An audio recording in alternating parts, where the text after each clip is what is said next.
Hablemos claro, Nicolás Lucar. ¿Cómo diablos hacemos para que este país, que genera enormes cantidades de dinero gracias a sus exportaciones, es un país que es capaz de usar ese dinero para transformar la vida de la gente de manera real, con eficiencia y sin corrupción?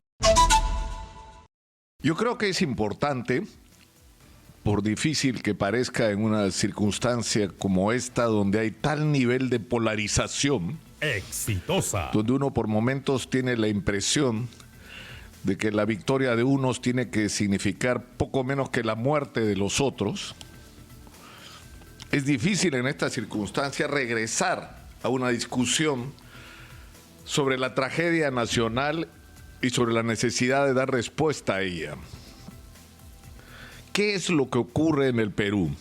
Somos el país que ha tenido un crecimiento en términos macroeconómicos extraordinario y tomado como referente por los especialistas internacionales, pero que simultáneamente, a la vez que ha tenido un extraordinario crecimiento en términos macroeconómicos, producto fundamentalmente de los ingresos por las exportaciones y sobre todo por las exportaciones mineras, pero que tiene como resultado no un país transformado a partir de esta riqueza, sino un país donde hay enormes desigualdades y donde hay una enorme pobreza real. Porque si bien es cierto, alguna gente ha podido salir, y no poca, de la pobreza económica porque sus ingresos han subido, la realidad es que la precariedad en la que viven la inmensa mayoría de los peruanos es de pobres.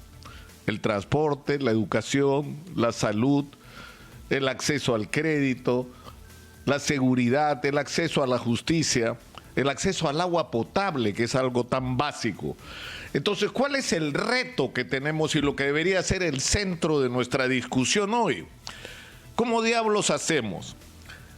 No solo para mantener lo que está bien, es decir, porque es bueno tener dinero. El presupuesto de la República se ha multiplicado en los últimos años de una manera extraordinaria. Lo que hay que hacer es cuidar ese dinero y multiplicar ese dinero. Necesitamos tener no solo lo que tenemos, podemos tener mucho más. Hay 500.000 o 600.000 millones de dólares enterrados solo en mineral en el Perú, para sacar los próximos 20, 25 años. O sea, ahí hay una enorme riqueza. Y que las condiciones para sacar esa riqueza se pueden negociar en mejores condiciones con las transnacionales que tienen el billete y la tecnología. Por supuesto que sí, eso es posible. Pero lo que no nos puede ocurrir es dejar de ser un destino de inversión, porque si dejamos de serlo, como ya se ha dicho acá, no vamos a tener que repartir. Por lo tanto, hay que cuidar eso que está bien y mejorarlo, por supuesto. Porque hay que entender que no somos el Perú hace 30 años, ¿ah? El Perú de los apestados, de los perromuerteros, del terrorismo, de la inflación del 1.000.000%. No, ya no somos ese país. Somos un país distinto. Pero junto con eso, es decir, con el cuidar y multiplicar los ingresos que podemos tener por nuestras exportaciones, lo cual supone obviamente atraer no solo la que tenemos, atraer toda la inversión que podamos, y ese es el mensaje que nos viene desde la China, porque así fue como lo hicieron. Nuestro segundo reto es cómo diablos hacemos para que esa riqueza llegue a la gente. Y ahí empiezan nuestros problemas. Porque tenemos un aparato del Estado con un nivel de ineficiencia y de corrupción que son tan notables como nuestro crecimiento macroeconómico. Es simplemente tremendo lo que vivimos. Es increíble lo que pasa. Ayer me explicaba una persona que conoce del tema, para que se den una idea de lo que nos ocurre, que construir un hospital en el Perú de complejidad, con todo lo que un hospital debería tener, como los que se necesitan por todo el país, debería costarnos como máximo 100 millones de soles. Y su construcción debería llevar no más de 2 años. Bueno, en el Perú cuestan 300 millones de soles. y demoran 7 años en construirse. Y eso tiene que ver no solo con lo que señala Hernando de Soto, que hay en el Perú 1.400 o más leyes, reglamentos, que lo único que hacen es hacer engorrosos y complicados los procedimientos para justificar la chamba de funcionarios públicos que se mueren de miedo de tomar decisiones, o lo único que esperan es cómo pueden morder ellos un poquito en el camino. Es decir, no solamente tenemos esto, sino tenemos el fenómeno no solo de esta increíble ineficiencia, sino de la corrupción.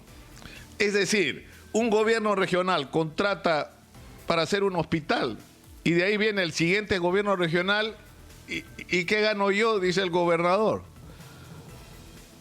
Entonces se retrasa el proyecto y se hacen adendas y por lo tanto hay que pagar sobrecostos porque no se han incumplido los plazos y empiezan a inflarse y a inflarse y a inflarse los presupuestos a un nivel que simplemente resulta impresionante.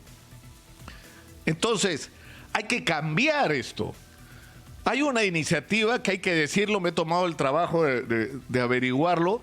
José Verona, que colabora con entrevistas con nosotros frecuentemente, ha sido el autor de la propuesta de no permitamos que siga ocurriendo lo que está ocurriendo, por ejemplo, con el canon.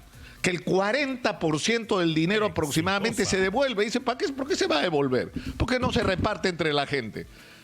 Y José me ha confirmado que él ha hecho la propuesta desde la época que Torne era ministro de Economía y ni le contestó. Y se la ha hecho a Keiko Fujimori y a Pedro Castillo. Y Keiko Fujimori ha tomado la propuesta. Y ha dicho, hay que devolver el canon, es decir, que el canon que se devuelve en vez de que se revierta, se distribuye entre las personas.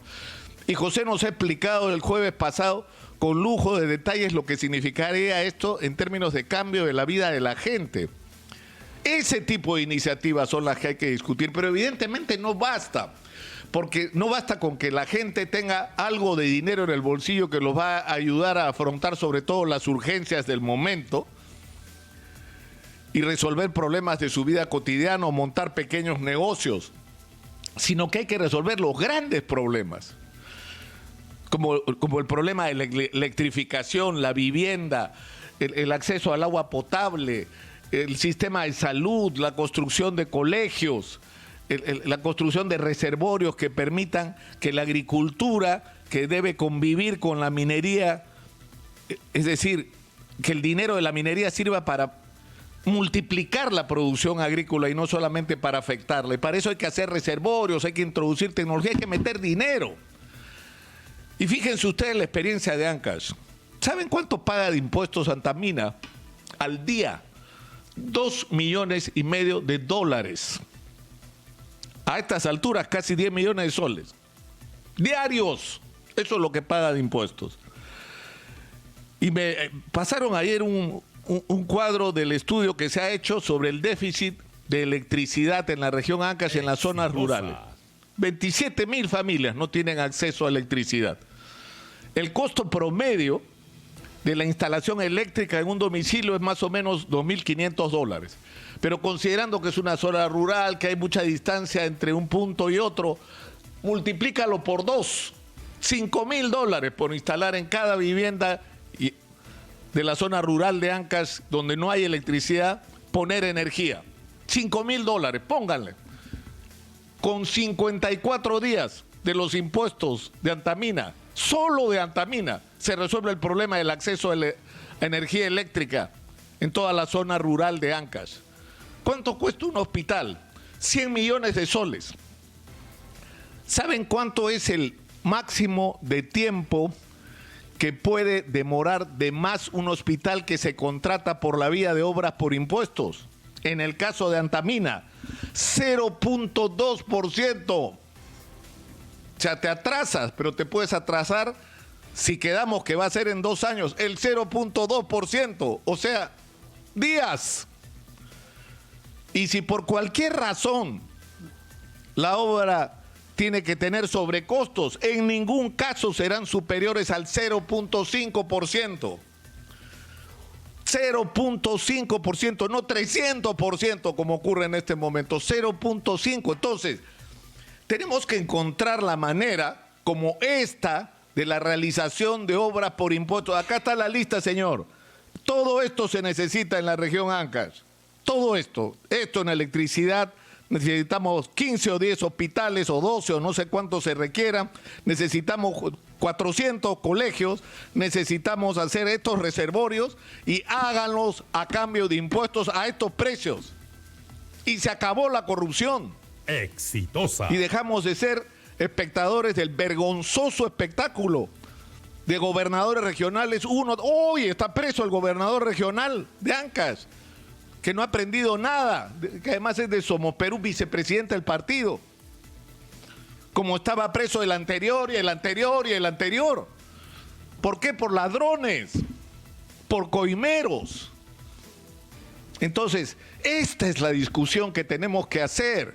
¿Cómo diablos hacemos para que este país, que genera enormes cantidades de dinero gracias a sus exportaciones, es un país que es capaz de usar ese dinero para transformar la vida de la gente de manera real, con eficiencia y sin corrupción?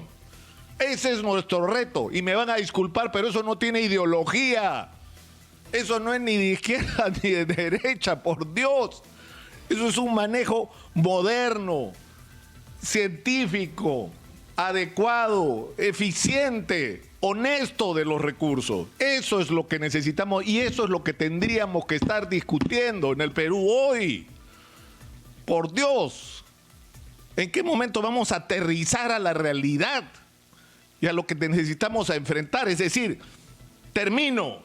¿Cómo diablos lo hacemos para, sin perder lo que tenemos, hacemos que eso que tenemos se multiplique y esos recursos que tenemos sirvan de manera efectiva para resolver los problemas de la gente? Es imposible hacerlo sin cambiar el aparato del Estado en el Perú.